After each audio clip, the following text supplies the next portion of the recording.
चाहिए, किस संकल्प के द्वारा करना चाहिए, संकल्प की अवधि कितना होना चाहिए। ये भगवान सत्यनारायण व्रत कथा का है। क्या टाइम हुआ बाबू साहब? 12 बजने वाला है। ओम श्री वेदव्यास जी ने कहा कि एक समय में सारे तीर्थस्थल पर 88,000 समस्त ऋषियों ने एकत्रित हुए। शास्त्रों की ज्ञाता और पुराणों की वक्ता श्री सूत जी से पूछा कि हे महामुनि, किस व्रत अथवा तपस्या से मनोवांछित फल प्राप्त होता है, उसे हम सुनना चाहते हैं, कृपया आप मुझे कहें, मैं जानना चाहता हूँ। सूत जी बोले, इसी प्रकार देवर्षि नारद जी के द्वारा भी पूछे जाने पर भगवान कमलापति ने उनसे जैसे कुछ कहा था मैं आपसे कह रहा हूँ, आप लोग सावधान होकर के सुनिए। एक समय योगी नारद जी लोगों की कल्याण की कामना से विविध लोगों में भ्रमण करते हुए मृत्यु लोक में चले आए। यहाँ उन्होंने देखा कि अपने कर्म फल के अनुसार नाना योनियों में उत्पन्न सभी प्राणी अनेक प्रकार के कलेशों से दुखी हो रहे थे।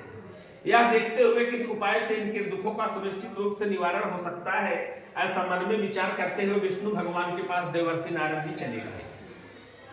वहां चार भुजाओं वाले शंख चक्र गदा पद्म मालाओं से सुशोभित शुक्लवर्ण भगवान नारायण का दर्शन करके उनकी स्तुति करने लगे। नारद जी बोले, हे वाणी और मन से परे स्वरूप वाले, अनंत शक्ति संपन्न, मध्य और अंत से रहित, निर्गुण और सकल कल्याणमय, भक्तों की पीड़ा को नष्ट करने वाले परमात्मा, आपकी जय हो। स्तुति सुनने के अंतर भगवान विष्णु जी ने नारद जी से कहा कि किम वार्थम किम तुम ते परवर्तते कथावस्यम महाभागिन तथ्यम कथयामि ते। भगवान ने कहा, महाभाग, आप किस प्रयोजन से यहाँ आए हैं, आपके मन में क्या है, वह सब कुछ मैं आपको बताऊंगा, आप कृपा पूर्वक कहिए। तो नारद जी बोले, मृत्यु लोके जनः सर्वे नाना क्लेशमुदिता नाना योनित्पन्नम पाप कर्म भी। नारद जी बोले, भगवान मृत्यु लोक में अपने पाप कर्मों के द्वारा विभिन्न योनियों में उत्पन्न सभी प्राणी बहुत प्रकार के कलेशों से दुखी हो रहे हैं। हे भगवान, यदि आप मेरे ऊपर कृपालु हैं तो कृपया पूर्वक मुझे बताइए, मैं सुनना चाहता हूँ। भगवान ने कहा, हे वत्स, संसार के ऊपर अनुग्रह करने की इच्छा से आपने बड़ी उत्तम बात पूछी है। जिस व्रत के करने से प्राणी मोह से मुक्त हो जाता है, उस व्रत कथा को मैं विधान पूर्वक बता रहा हूँ, आप लोग सुने। हे वत्स, स्वर्गलोक और मृत्युलोक में दुर्लभ भगवान सत्यनारायण का एक महान पुण्य व्रत है। आपके स्नेह के कारण इस समय मैं उस व्रत कथा को कह रहा हूँ, लेकिन अच्छी प्रकार से विधि विधान से भगवान सत्यनारायण का व्रत करके मनुष्य शीघ्र ही सुख को प्राप्त कर सकता है और मोक्ष को प्राप्त कर सकता है। भगवान की इतनी वाणी सुन करके नारद मुनि तुरंत बोल पड़े, किम फलम किम विधानम च कृतं कनेदव्रतं तत्सर्वं विस्ताराद बृहन्निदावारितं प्रभु। नारद जी बोले, भगवान, इस व्रत कथा का करने का क्या फल है, इसका क्या विधान है, इसको किन लोगों ने किया है, मुझे विस्तार पूर्वक बताइए, मैं कहूंगा। भगवान ने कहा, यह तो भैया सत्यनारायण भगवान का व्रत कथा है, जो दुख और शोक आदि का शमन करने वाला है, धन धान्य की वृद्धि करने वाला है, सौभाग्य और संतान को देने वाला है तथा सर्वत्र विजय प्रदान करने वाला है। जिस किसी भी दिन श्रद्धा में समर्पित होकर के मनुष्य ब्राह्मणों और बंधु बांधवों के साथ धर्मरत होकर के सायंकाल के समय भगवान सत्यनारायण की पूजा करे, नववैद्य के रूप में उत्तम कोटि का भोजनीय पदार्थ सवया मात्र में लेकर के श्री हरि के चरणों में अर्पित करनी चाहिए। यह सब भक्ष्य सामग्री एकत्रित करके प्रभु को निवेदित करनी चाहिए। भक्ष्य सामग्री में केला, घी, दूध, गेहूं का चूर्ण अथवा सवाया मात्र में लेकर के प्रभु को निवेदित करनी चाहिए। अपने बंधु बांधवों के साथ सत्यनारायण की कथा सुन करके ब्राह्मण को दक्षिणा देनी चाहिए। तदंतर ब्राह्मण को भोजन करवाना चाहिए। भक्ति पूर्वक प्रसाद ग्रहण करके नित्य गीत आदि का आयोजन करना चाहिए। तदंतर भगवान सत्यनारायण का स्मरण करते हुए अपने घर जाना चाहिए। ऐसा मात्र करने से मनुष्यों की अभिलाषा अवश्य पूर्ण होती है।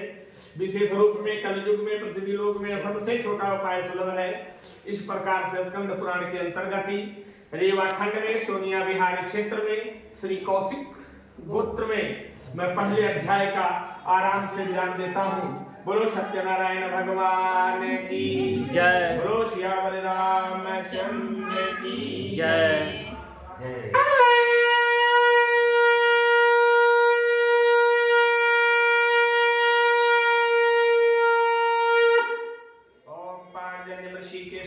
निर्धन ब्राह्मण तथा काष्ठ विक्रेता की कथा।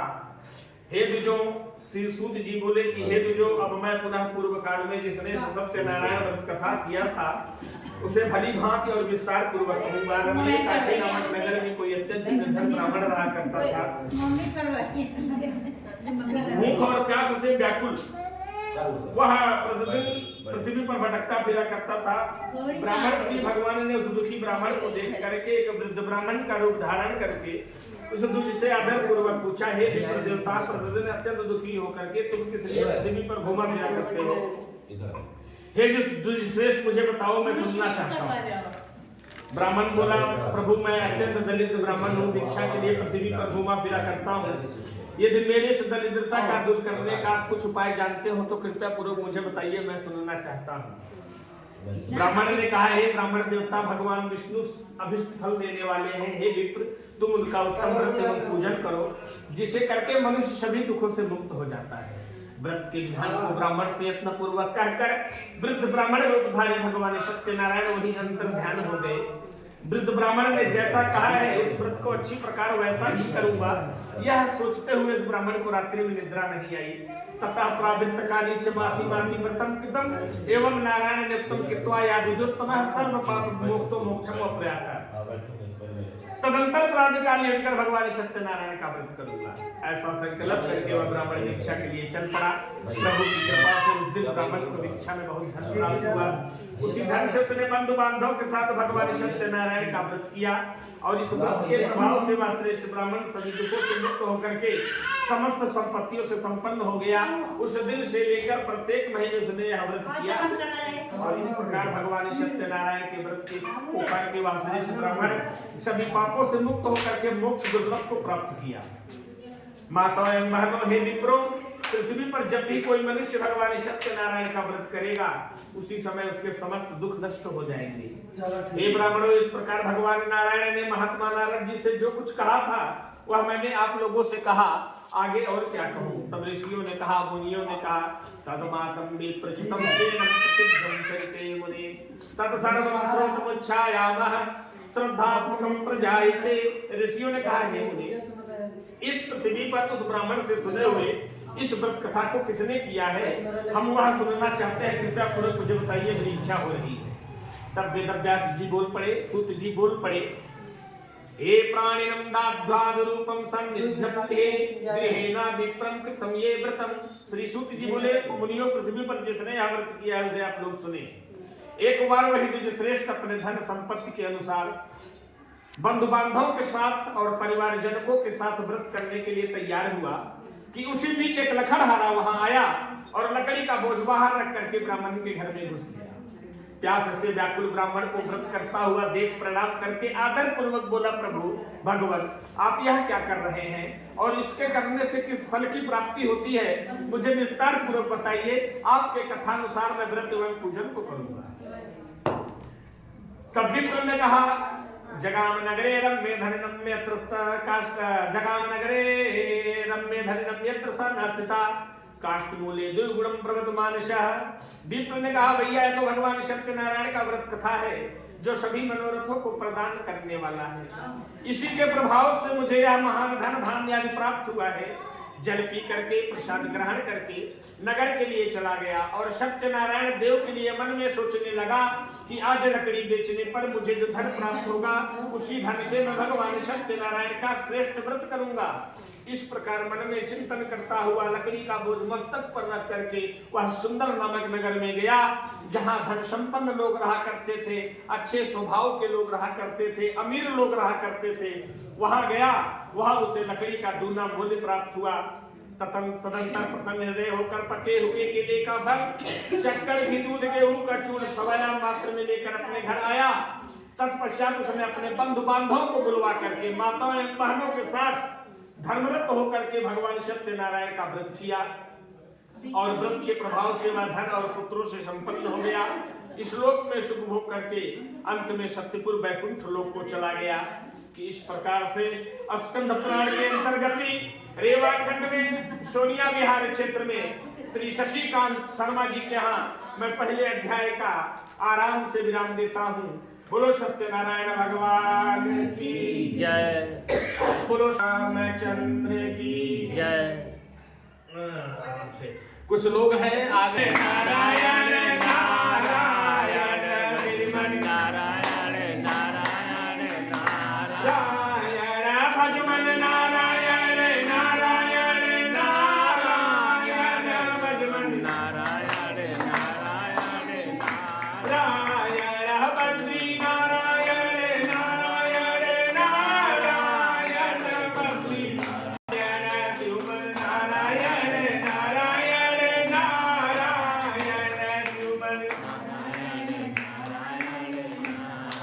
नारायण भजमन नारायण नारायण नारायण भजमन नारायण नारायण नारायण।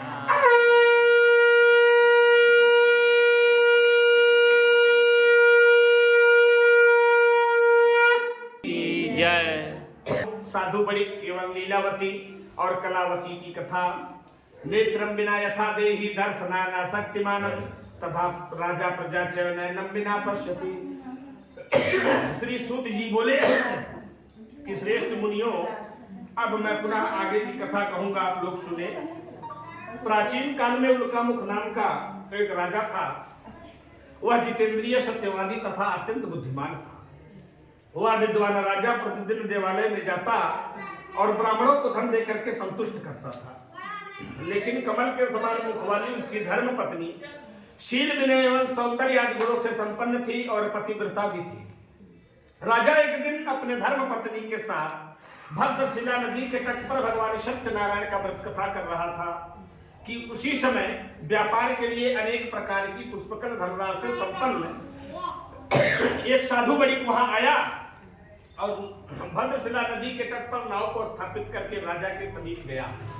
राजा को व्रत में संलग्न देख करके विनय पूर्वक पूछने लगा कि मदम कुरुषे राजनम भक्ति चेतसः प्रकाशम कुर्वम तत्सर्वम श्रुतमुच्चायाम संप्रभातः। प्रेम पूर्वक कहा, राजन आप तन मन धन से यह क्या कर रहे हैं? कृपया मुझे बताइए, मैं सुनना चाहता हूं। राजा बोले, हे साधु, पुत्र आदि की प्राप्ति की कामना से अपने बंधु बांधवों के साथ अतुल तेज संपन्न भगवान विष्णु का व्रत एवं पूजन कर रहा हूं। राजा की बात को सुनकर के साधु ने आदर पूर्वक, प्रेम पूर्वक, नम्रता पूर्वक कहा, राजन इस विषय में आप मुझे विस्तार पूर्वक बताइए। आपके कथानुसार मैं व्रत एवं पूजन को करूंगा। मुझे संतत की प्राप्ति नहीं है, मुझे एक पुत्र की प्राप्ति नहीं है। क्या अवश्य ही इस व्रत कथा से संतत की प्राप्ति होगी? ऐसा विचार कर व्यापार से निवृत्त हो आनंद पूर्वक अपने घर आया। उसने अपनी भार्या से संतति प्रदान करने वाले इस सत्यनारायण व्रत कथा को विस्तार पूर्वक बताया और वही संकल्प किया कि जब मुझे संतति की प्राप्ति होगी तब मैं भगवान सत्यनारायण का व्रत कथा करूंगा। इसी प्रकार से जैसे इस व्यक्ति ने कथा का नियम लिया, कथा का नियम इसी प्रकार से लेना चाहिए। राजा के समीप गया, राजा को पूजा में संलग्न देख करके पूछने लगा, प्रभु आप यह क्या कर रहे हैं? राजा ने बताया कि मैं पुत्र आदि की प्राप्ति की कामना से अतुल तेज संपन्न भगवान विष्णु का व्रत एवं पूजन कर रहा हूं। यद्यपि क्या मेरी कोई इच्छा या अभिलाषा है? यदि मेरी कोई इच्छा अभिलाषा है तो मैं भी भगवान सत्यनारायण का पूजन आरंभ करूंगा। क्या मुझे भी संतति की प्राप्ति हो सकती है? क्या मुझे भी थ्री व्हीलर का प्राप्ति हो सकती है? क्या मुझे जॉब की प्राप्ति हो सकती है? हर संकल्प के पीछे एक संकल्प जरूर होता है। जब मुझे संतति की प्राप्ति होगी तो मैं भगवान सत्यनारायण का व्रत कथा करूंगा। एकस्मिन् दिवसे तस्य भार्या लीलावती सती नाकरोत् किमर्थं वै पूर्व संकल्पितं व्रतम्। परमपिता की असीम अनुकंपा से एक दिन उसकी लीलावती नाम की सती साध्वी भार्या पति के साथ आनंदचित से ऋतुकालीन में धर्माचरण में प्रवृत्त हुई और भगवान सत्यनारायण की कृपा से वह गर्भिणी हुई। 10वें महीने में उसे एक सुंदर कन्या रत्न की उत्पत्ति हुई। वह शुक्ल पक्ष की चंद्रमा की भांति दिन प्रतिदिन बड़ी होने लगी। कन्या का पवित्र नाम कलावती रखा गया। इसके बाद एक दिन लीलावती ने अपने स्वामी से मधुर वाणी में कहा कि प्रभु, पूर्व संकल्प के अनुसार भगवान सत्यनारायण के व्रत कथा को क्यों नहीं कर रहे हैं? तो साधु बोला, विवाह सुनिए तस्यामि करिष्यामि व्रतं प्रिये इति भार्या समासात्तम जगाम नगरम ये पति ततः कलावती कन्या विदित्य रूपम विशेश्वरी। साधु बोला, प्रिय, विवाह के समय मैं व्रत कथा को कर लूंगा। इस प्रकार अपनी पत्नी को भली भांति आश्वस्त करके वह व्यापार करने के लिए नगर की ओर चला गया और इधर कन्या कलावती पिता के घर में रहकर तदंतर बड़ी होने लगी।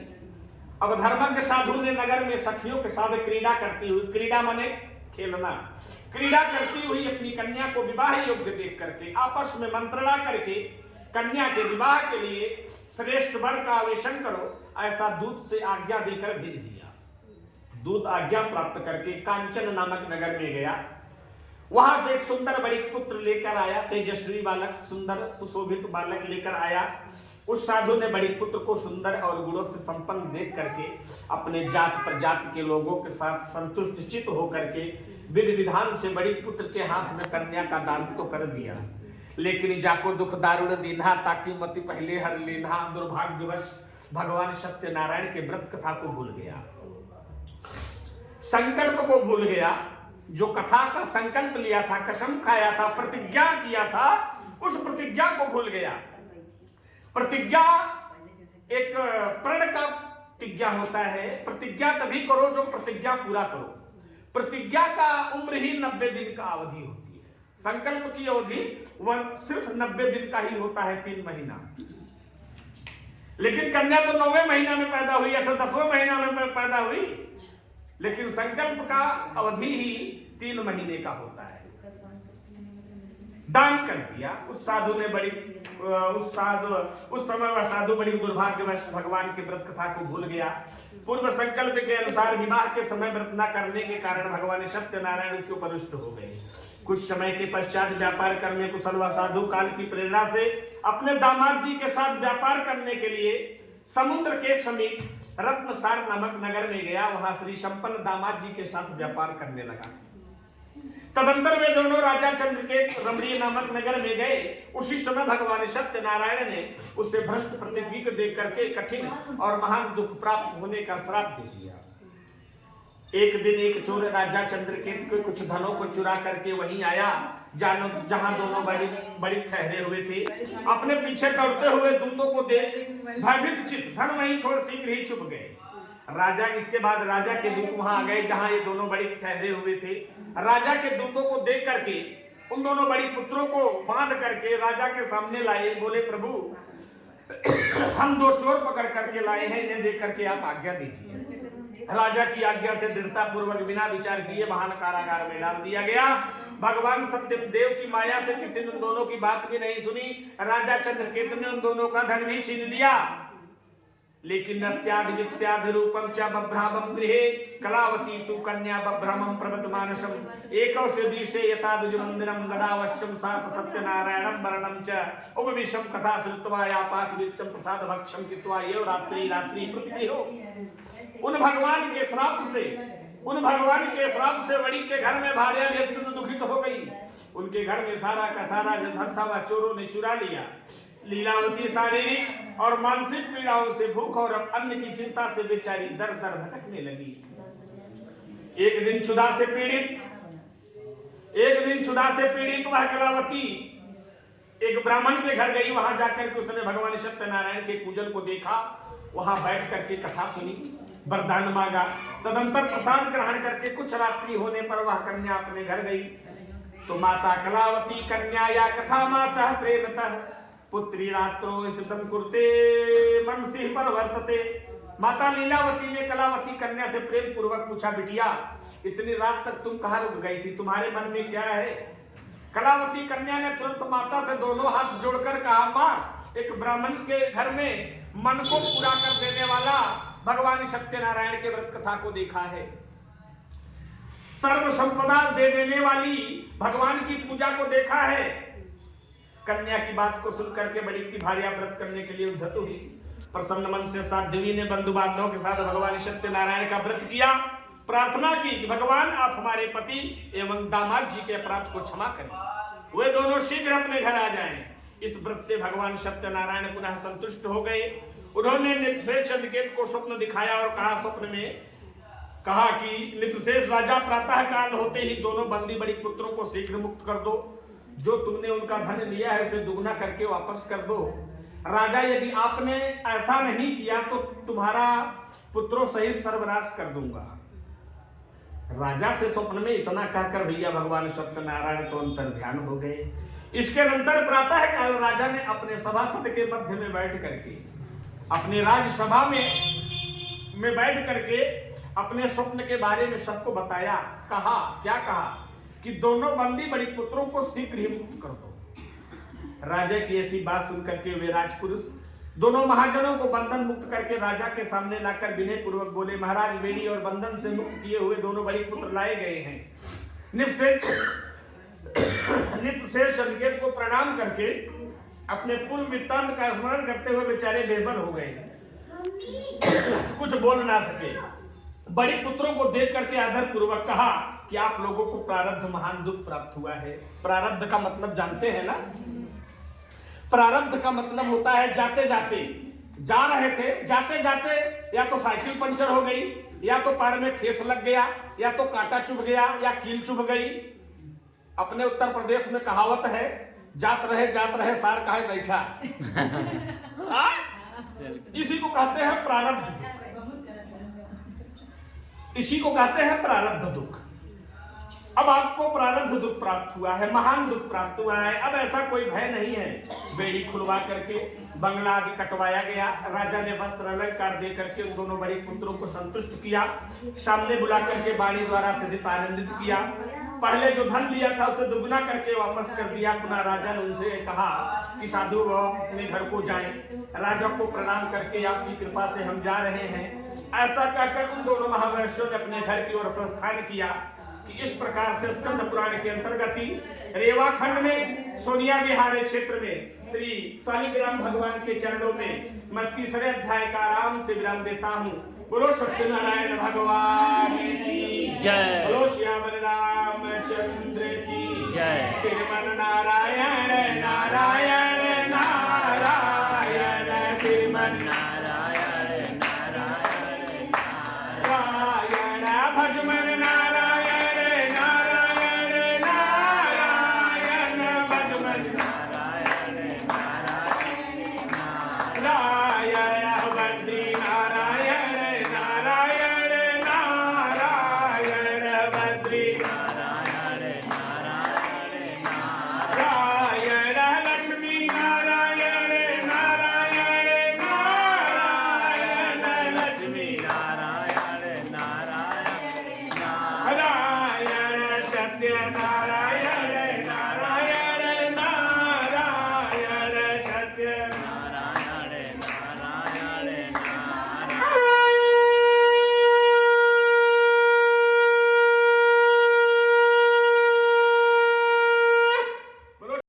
की जय।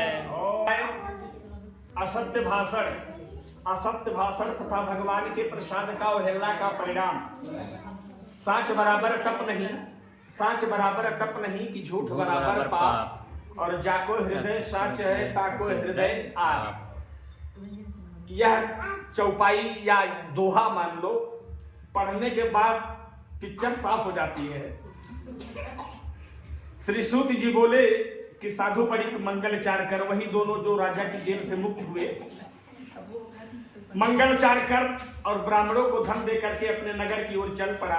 साधु कुछ दूर जाने पर भगवान सत्यनारायण उनके सतता के परीक्षा में विषय में जिज्ञासा हुई। भगवान जी ने पूछा, अरे साधु तुम्हारी नाव में क्या भरा है? तब धन के मद में चूर।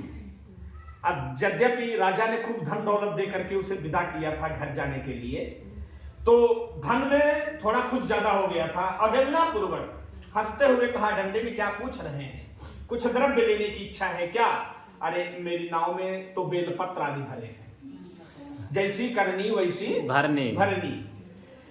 मेरे नाव में तो बेलपत्र आदि भरे हैं। ऐसी निठुर वाणी को सुन करके भगवान ने कहा, तुम्हारी बात सच हो।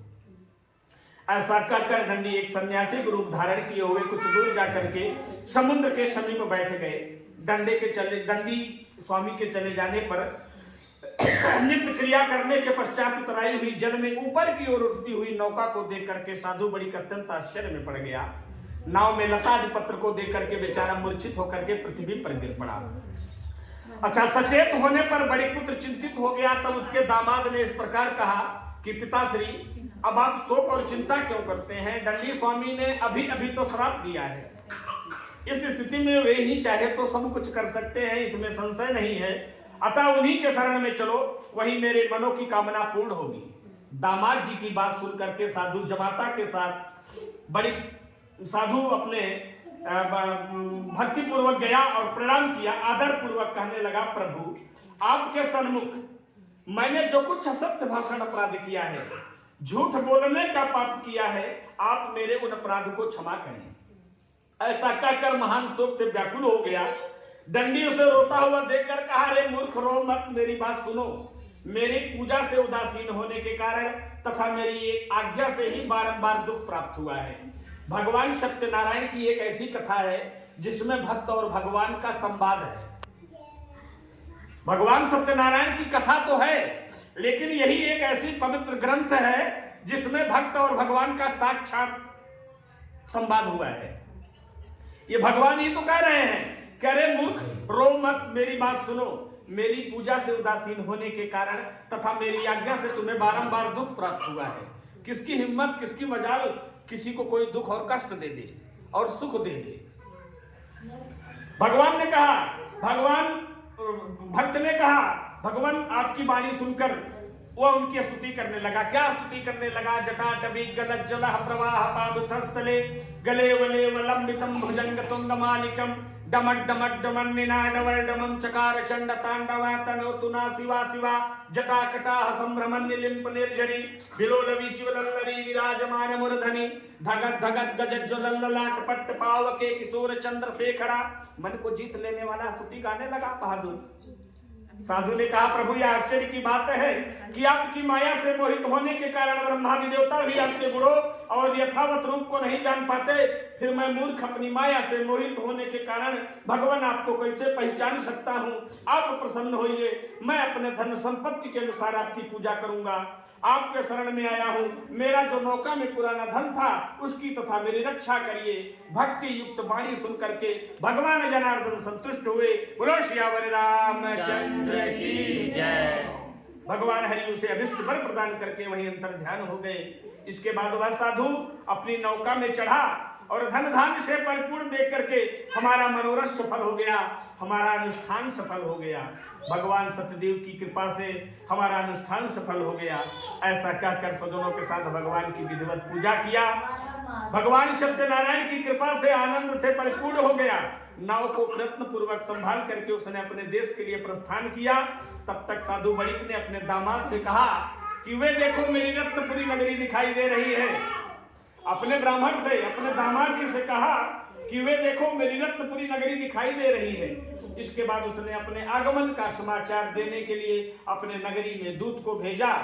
तत्पश्चात दूत ने नगर में जा करके साधु की भार्या को देख करके हाथ जोड़ करके प्रणाम किया, हाथ जोड़ करके प्रणाम किया और उसके लिए अभिष्ट बात कही, परम सत्य बात कही।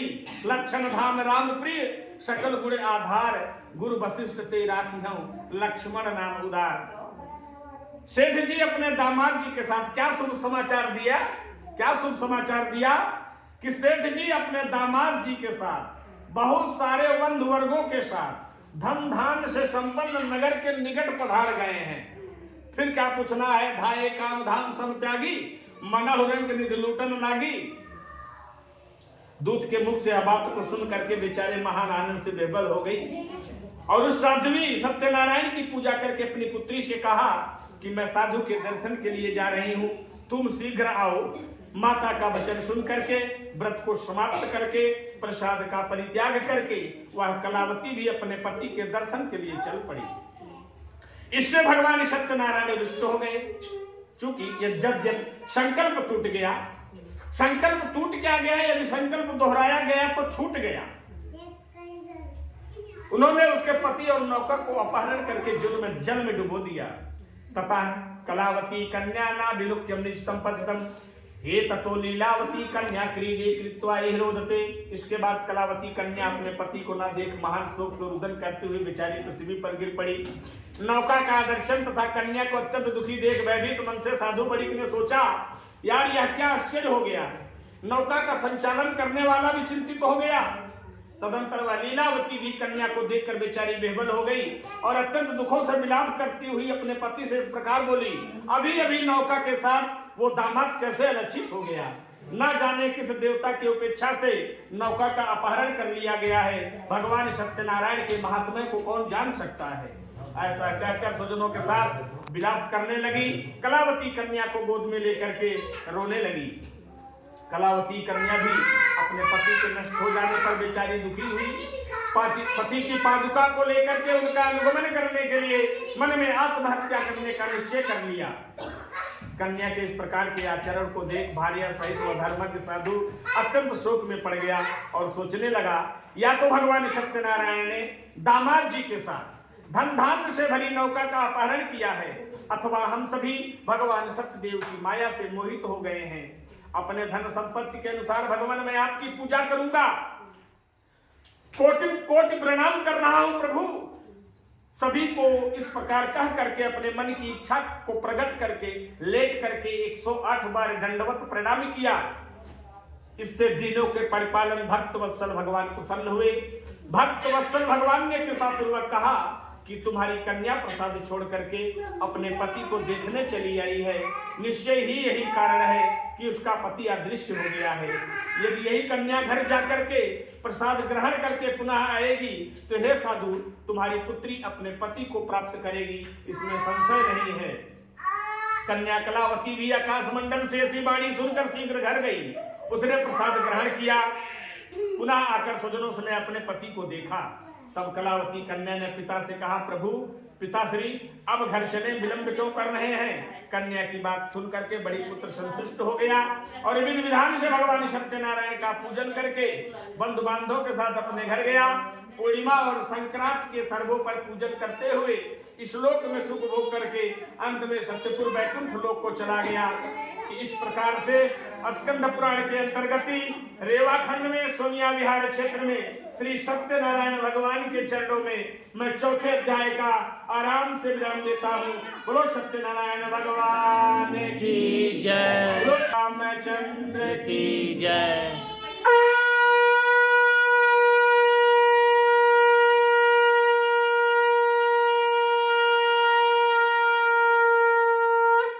राजा तुंगध्वज और गोपगणों की कथा। तब श्री सूत जी बोले कि शैले शैले ना माणिक्य मौक्तिकम ना गजे गजे, साधवो ना ही सर्वत्र और चंदनम ना ही बने बने। श्री सूत जी बोले कि श्रेष्ठ मुनियों,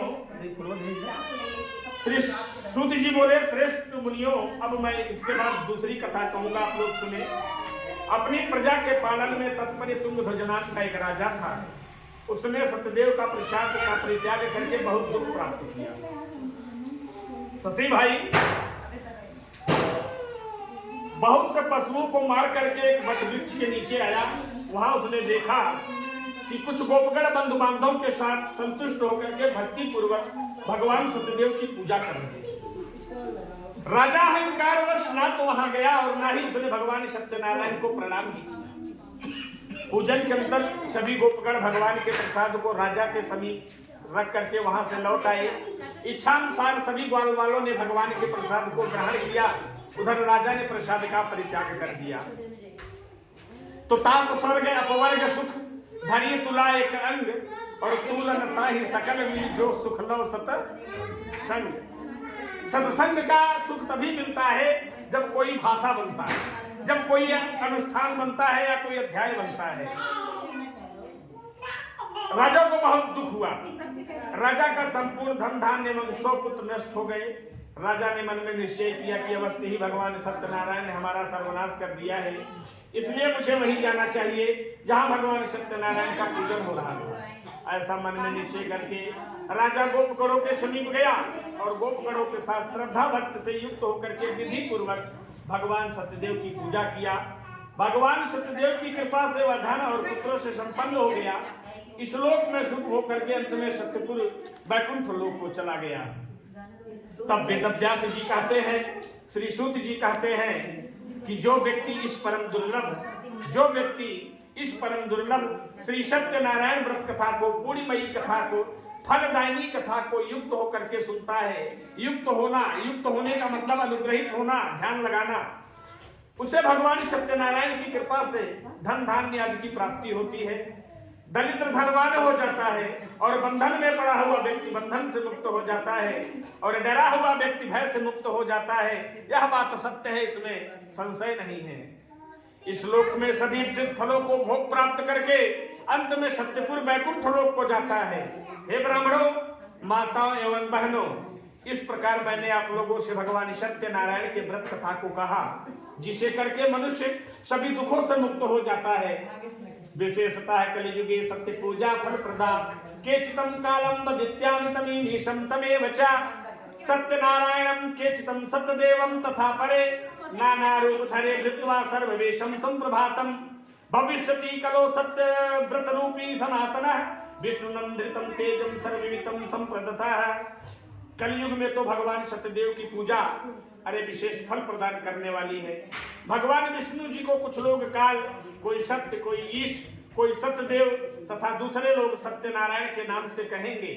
अनेक रूप धारण करके भगवान सत्यनारायण सभी का मनोरथ सिद्ध करते हैं। कलयुग में सनातन भगवान विष्णु ही सत्यव्रत रूप धारण करके सभी का मनोरथ पूर्ण करने वाले होंगे। हे श्रेष्ठ मुनियों, माताओं एवं बहनों, जो व्यक्ति नित्य भगवान सत्यनारायण के इस व्रत कथा को पढ़ता है या सुनता है, भगवान सत्यनारायण की कृपा से उसके सभी पाप नष्ट हो जाते हैं। हे मुनीश्वरों, पूर्व काल में जिन लोगों ने भगवान सत्यनारायण का व्रत किया था, उनके अगले जन्म का वृत्तांत मैं आप लोगों से कहता हूँ, सावधान होकर के सुनिए। सतानंदो महाप्राज्ञा सुदामा ब्राह्मणो बहुतः तस्मिन्यम श्री कृष्णम ध्यात्वा मोक्षम प्रवातः काष्ठबरहो बिलहो गुहराजो बभुवं तस्मिन्यम श्री रामं सेव्यं मोक्षम जगामुवे उल्खामुखो महाराजो निपृतो दशरथो भव रथः रंगनाथं संपूजं वैकुंठं तदागतं धार्मिकं सत्यं समश्चादं साधु धगरे या मोहादिकरणं दत्त्वानं मोक्षं वाह। महान प्रज्ञ संपन्न सदानंद नाम का ब्राह्मण सत्यनारायण के व्रत के प्रभाव से दूसरे जन्म में सुदामा नाम का ब्राह्मण हुआ। भगवान श्री कृष्ण का ध्यान करके मोक्ष को प्राप्त हुआ। और वो लखड़हारा, पहले अध्याय वाला जो लखड़हारा था, वो लखड़हारा भील गुहों का राजा हुआ। अगले जन्म में भगवान श्री राम की सेवा करके मोक्ष को प्राप्त किया। भील गुहों का राजा निषाद राज केवट अयोध्या में, हे प्रभु तू करा के तनो चतुरैया और बिना चरण धोए चढ़ोगे ना नैया। निषाद राज केवट हुआ, भगवान श्री राम की सेवा करके मोक्ष को प्राप्त किया। और महाराजा उनका मुख दूसरे जन्म में राजा दशरथ हुए। आशुतोष तुम औढ़र दानी आरती हरहु दीन जन जानी। वैकुंठ रंगनाथ की पूजा करके, भगवान शंकर जी का एक नाम था रंगनाथ, रंगनाथ की पूजा करके अंत में वैकुंठ को प्राप्त किया। इसी प्रकार धार्मिक और सत्यव्रती साधु पिछले जन्म के प्रभाव से दूसरे जन्म में मोरध्वज नाम का राजा हुआ और आरे से चीर करके अपने पुत्र की आदि देह भगवान विष्णु को अर्पित करके मोक्ष को प्राप्त किया। महाराजा तुंगध्वज जन्मांतर में स्वयंभू मनु हुए और भगवत संबंधी संपूर्ण कार्यों का अनुष्ठान करके वैकुंठ को प्राप्त हुए। जो गोपगण थे वे सब ब्रजराज मंडल में निवास करने वाले गोपगण हुए। सभी राक्षसों का संहार करके भगवान का शाश्वत धाम गोलोक बना दिया गया। इस प्रकार से स्कंद पुराण के अंतर्गत रेवा खंड में सोनिया विहार क्षेत्र से विराम देता हूँ। बोलो सत्यनारायण भगवान की जय, बोलो श्यामल रामचंद्र की जय। श्रीमन नारायण नारायण नारायण, श्रीमन नारायण नारायण नारायण, भजमन नारायण नारायण नारायण, भजमन नारायण नारायण नारायण, सत्यनारायण नारायण नारायण, सत्यायण शिवमन नारायण नारायण नारायण, भजमन नारायण नारायण नारायण, भजमन नारायण नारायण नारायण, भजमन नारायण नारायण।